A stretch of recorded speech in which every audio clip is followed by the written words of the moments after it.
Newsom, who's basically running for president 4 years from now, Newsom promotes his economic plans in conservative parts of California. Governor Gavin Newsom headed to the Central Valley on Thursday to tout his forthcoming jobs plan, saying California's economic might was, quote, cold comfort to regions that feel like they don't fully participate in the state's muscular output.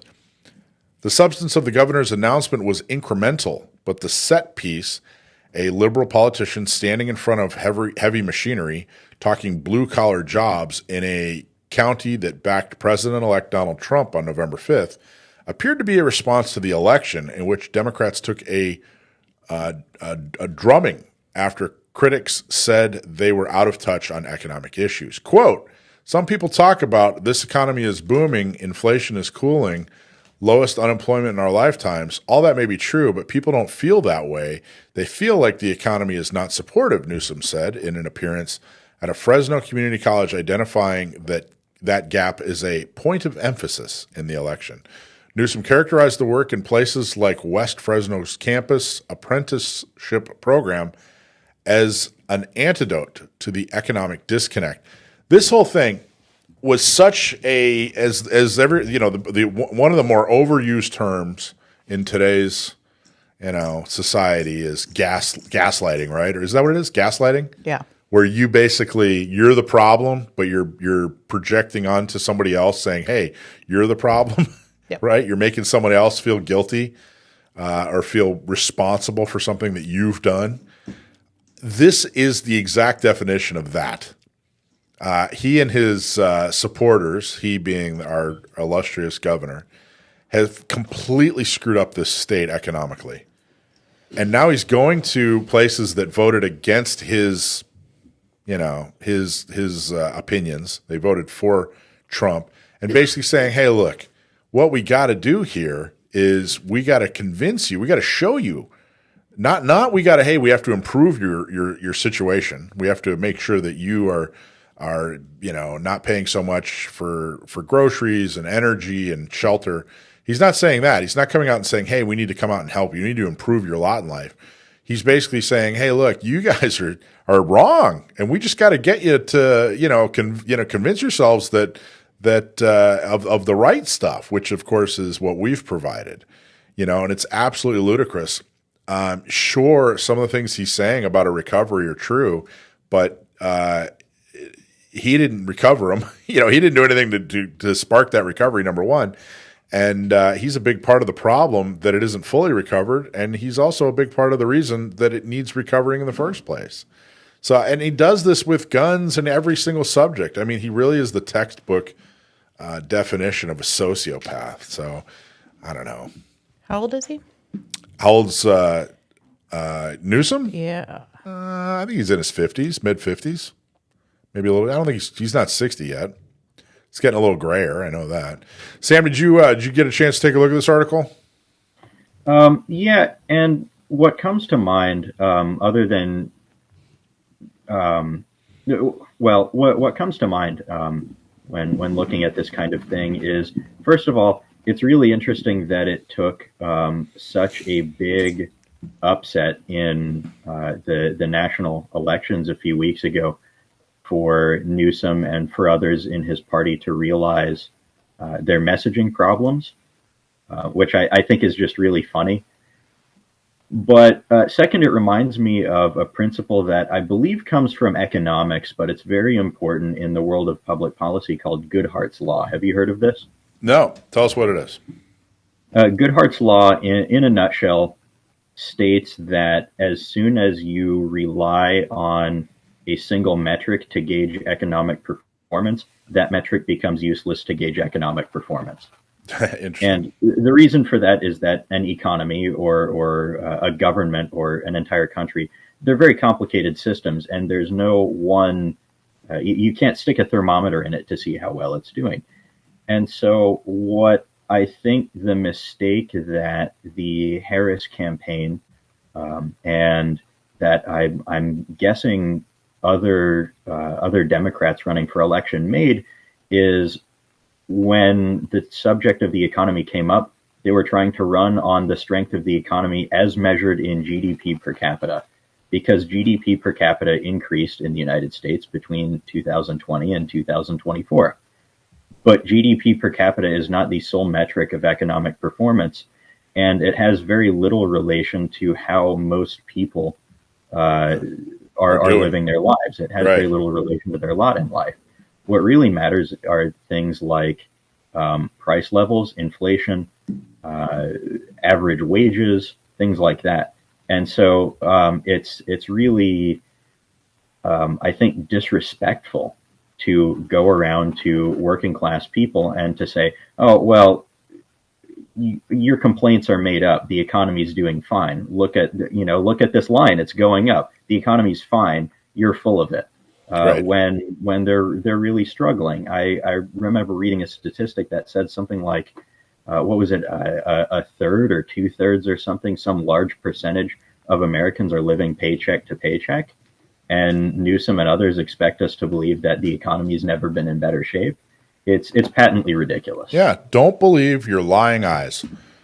Everything's just fine. It went on to say that he talked about the special session for the legislature he had to prepare for potential Republican or Trump-led attacks on abortion rights, environmental protections, and disaster funding.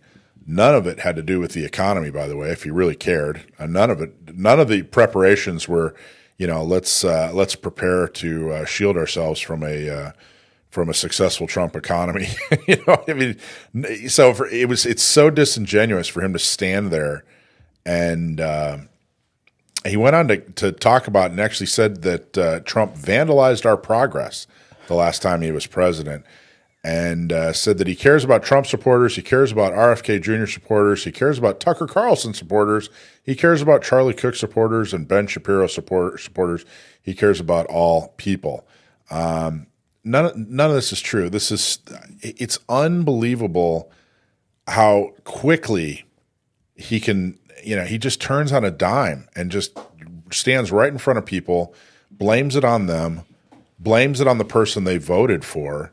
And in the same breath says he's there to support them. He's there to learn. And I think people are seeing what we've seen in the gun community out of Newsom and how he treats people and how he treats issues and how he distorts things. Gun owners have seen him do that for years. We've been the victims of that for years. And now I think it's a lot broader. I think honestly, I really truly hope for the next 4 years he talks like this in front of a number of groups so that they can experience what gun owners have experienced from Newsom. I think the more he talks, the less popular he'll be. You're not wrong. That's my thought. Let's move on to Trump's new attorney general pick. This is kind of interesting. Her name is Pam Bondi, and let's see, the actual headline from the CNN article is Trump's AG pick, Pam Bondi, is more conventional than Gates, but the agenda to disrupt the Justice Department won't change. Now, Gates, I got to tell you, here's the thing. You're hearing a lot of criticism of Trump's picks right now from people who don't like Trump. They voted for Harris. No surprise. And if you look at, the Biden-Harris staff and their cabinet, for them to criticize anybody is absolutely ludicrous. And I got to tell you, they lost so heartily, they lost so severely. The leadership in Biden's cabinet, the leadership in Harris's staff when she was running for office, if you voted for Harris, with no due respect, shut up and sit down. You've completely shown yourself to have no ability to make any kinds of decisions, let alone criticize Trump for any kind of staff or leadership pick in any way. Shut up and sit down. And after you do that, shut up and sit down again for about the next 3.5 years. It's so unbelievably the things that this administration that you voted for picked, including the latest, where he's now authorized missiles, U.S. missiles, to be launched into Russia. Fantastic job, way to go! On your way out the door, let's go ahead and escalate what could quickly shape up into being a world war. Great job. But if you look at like who they had in front as for Surgeon General, and they had in their cabinet, in their leadership staff, somebody that got busted for stealing women's clothes from the airport. It's just completely ridiculous for them to criticize cabinet picks of Trump. And again, I say sincerely, if you voted for Harris, shut up and sit down. Your time is done for now. Just sit there, let the adults talk for the next 3.5 years.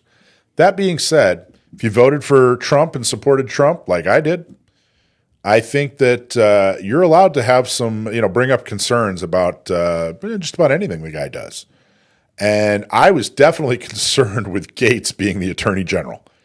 That was a pretty odd pick, but he has left Congress and he's no longer in the running for Attorney General. Certainly didn't have the votes, which I'm actually very happy about. I'm happy with all his other picks, but Gates was pretty ugly. That was a pretty weird situation.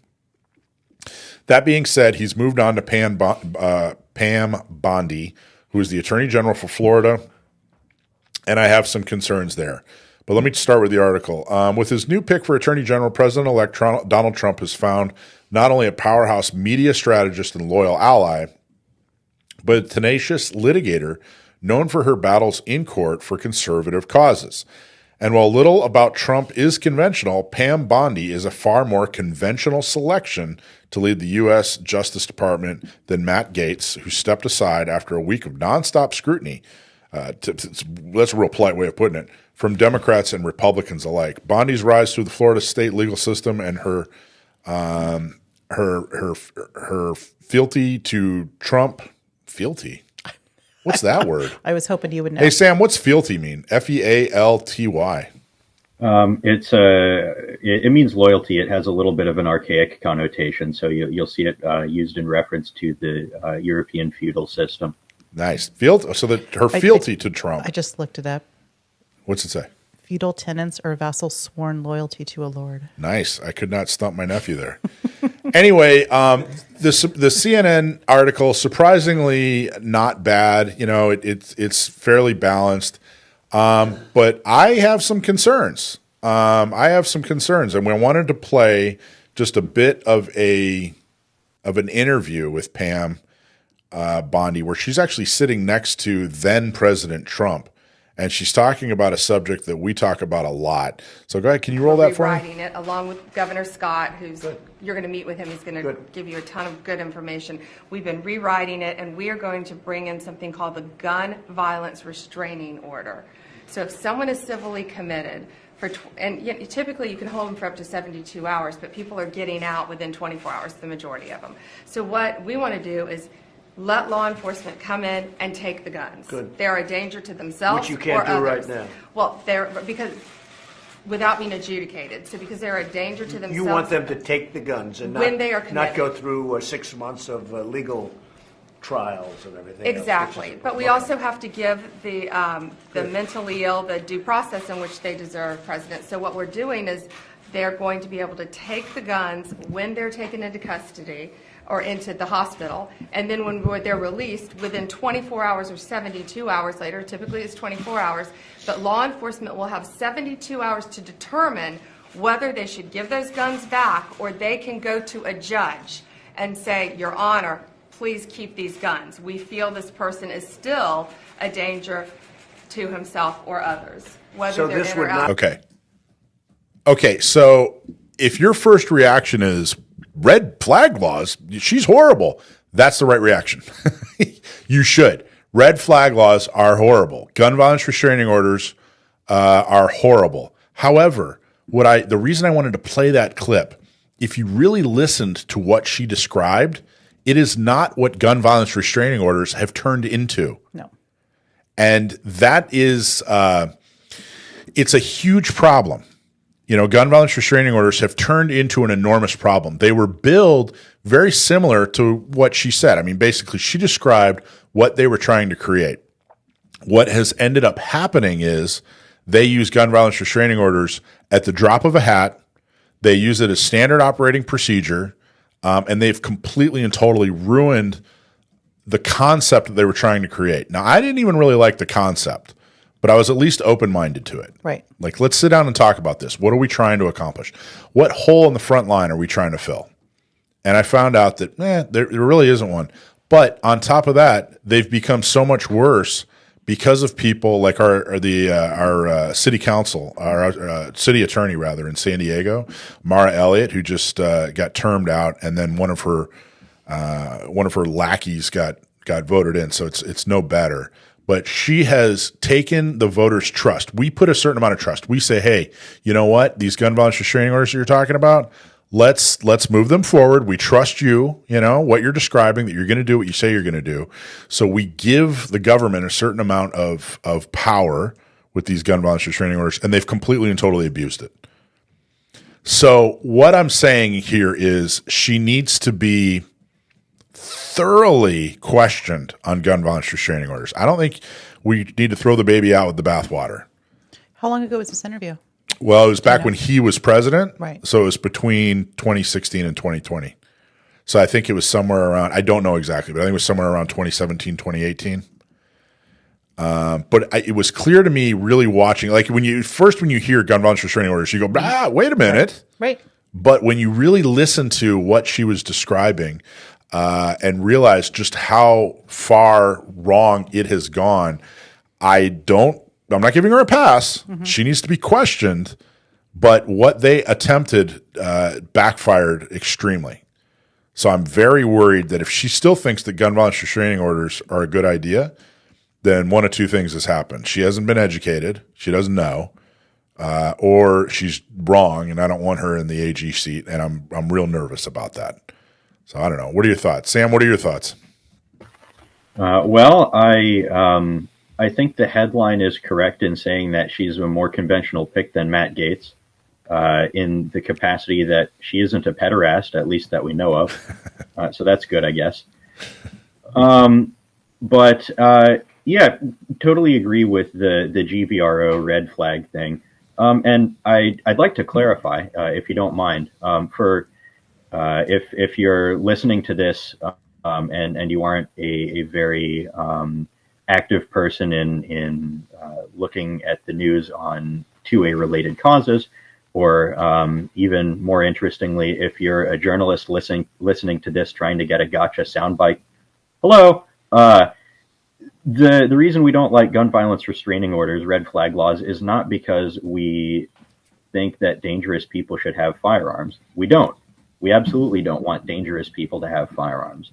But what the proposed solution, basically everywhere that it's been proposed, and many states have looked at, and many states have even passed these types of laws, amounts to the seizure of property from someone who not only has not been convicted of a crime, but has not been charged with a crime, let alone the fact that it necessarily infringes on a constitutionally protected right.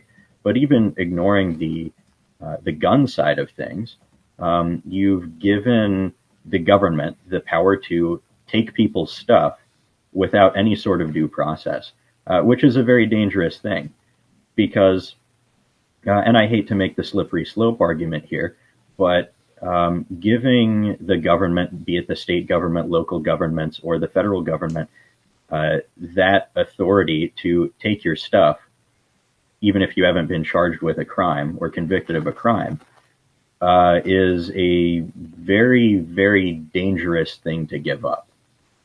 I agree. And that's, and I got to say, had they created gun violence restraining orders, and had they used them, stuck to the spirit of the intent of what they were trying to do. Right. Had they used, had most of them been used on, grandpa who seems to be going senile and he's got a gun collection and they don't really know what to do. And what I mean? Something like that. Had they stuck to that, we wouldn't be in this situation. Right. But they've mainstreamed them. They've completely and totally abused them. And so they've given us so many reasons to not like them. And now SB2, California specific, has that extra layer of punishment involved. Exactly. So it is an abuse. So when somebody says, "Gee, gosh, golly, you, Mr. Gun Owner or Mrs. Gun Owner, how come you don't like it when the government wants to, make some kind of law? This doesn't even affect whatever." This is why. Because if you give them an inch and they take, 100 miles, which is exactly what's happened with these gun violence restraining orders. That being said, okay, so they're horrible. But that being said, I'm not ready to completely trash Pam Bondi. And one of the reasons is, like, for example, Alan Gottlieb from Second Amendment Foundation, he put out a tweet where he quite literally says, "I vouch for her." There was an older interview. What she was describing is not what they ended up being. I'm very interested to hear how she answers to this, and I hope we get the right answer. So as a pick, what do you think, Sam? Do you think she's a good pick? Or, I mean, we all agree gun violence restraining orders are bad, but where do we stand on her being the next Attorney General? I don't think I'm ready to pass judgment yet. I of course have high hopes, trying to be optimistic, but I don't think I will necessarily say one way or the other. I think it's very interesting. I didn't know that Alan Gottlieb had actually vouched for her. That's a pretty big endorsement coming from That is a big endorsement. I respect him very much, and that is a big endorsement. And sometimes it's tough. Like, who knows what tough conversations he's had with her, and he can't come out publicly and say, "Hey, look, we really got into it over gun violence restraining order." You know what I mean? So I don't know. It's tough, but I definitely trust him. What do you think? What do you think about it? His pick as AG so far? Well, I agree with Sam. I think it is kind of too early. However, I think it's a valid concern given the statements that she made. Now, if you notice, though, in that video, Trump is in total agreement with her. He's buying. He was kind of going for it. He was in agreement with what she described. Right. Exactly. Which isn't what we have. Right. And so I'd be curious to see, to hear an update as to how, first of all, how is it going in her state? Yeah. And how does she feel about it now? Yeah, I agree. And but it's a very valid concern. I think I want to hear more. I think a lot of people, might be criticizing me right now. Like, "Hey, Mike, you totally slammed Hemmerling because he was just as for gun violence restraining orders as Pam Bondi is." Well, I think there's a difference. We had him on the show. We questioned him. We talked to him. We had other people talk to him, and he remained supportive of exactly what gun violence restraining orders turned into, right, which I think is a very important point to make. I mean, we attempted, like, "Hey, where do you stand on these things? Were you just following orders? Do you think that they've fulfilled?" Yeah, we asked him all the questions, and he gave all the wrong answers. So I'm willing to give Pam Bondi, the benefit of the doubt and at least the opportunity to see exactly what she thinks of gun violence restraining orders now. So, I'd also like to point out real quick, Sure. while we're on the subject of red flag laws, that many of the high-profile circumstances which are held up as reasons for passing a red flag law, like if we just had a red flag law in place, thus and such would not have happened. In many of those cases, there were actionable threats beforehand. Even if you live in a state in which there are no red flag laws, if someone is behaving in a legitimately threatening way and they have access to firearms, you do have things you can do about that legally. Yeah. And that was one we actually wrote a response to Mara Elliott. She wrote an op-ed for Huffington Post, and she gave, I don't know, I forget, maybe half a dozen examples of why they used red flag laws or how they used red flag laws in real life. These are actual cases where they left the names out. And we went back and showed that there were multiple, every single one of them, there were multiple penal codes that they had broken, could have been taken into custody. and firearms could have been taken away from them. But there was no need for a gun violence restraining order. She really gave no examples for an actual need of a gun violence restraining order to make somebody, or to relieve somebody of guns. Like right now, if you go get into a fight with your neighbor or something like that, or domestic violence, or I don't know, some kind of, you're going to be separated from your guns. That's been happening for decades. We actually interviewed a number of law enforcement officers, and they said, nope, we never have a problem separating someone who's committed a crime from their firearm. So there's really just no need for what they're doing. There's no need for these gun violence restraining orders.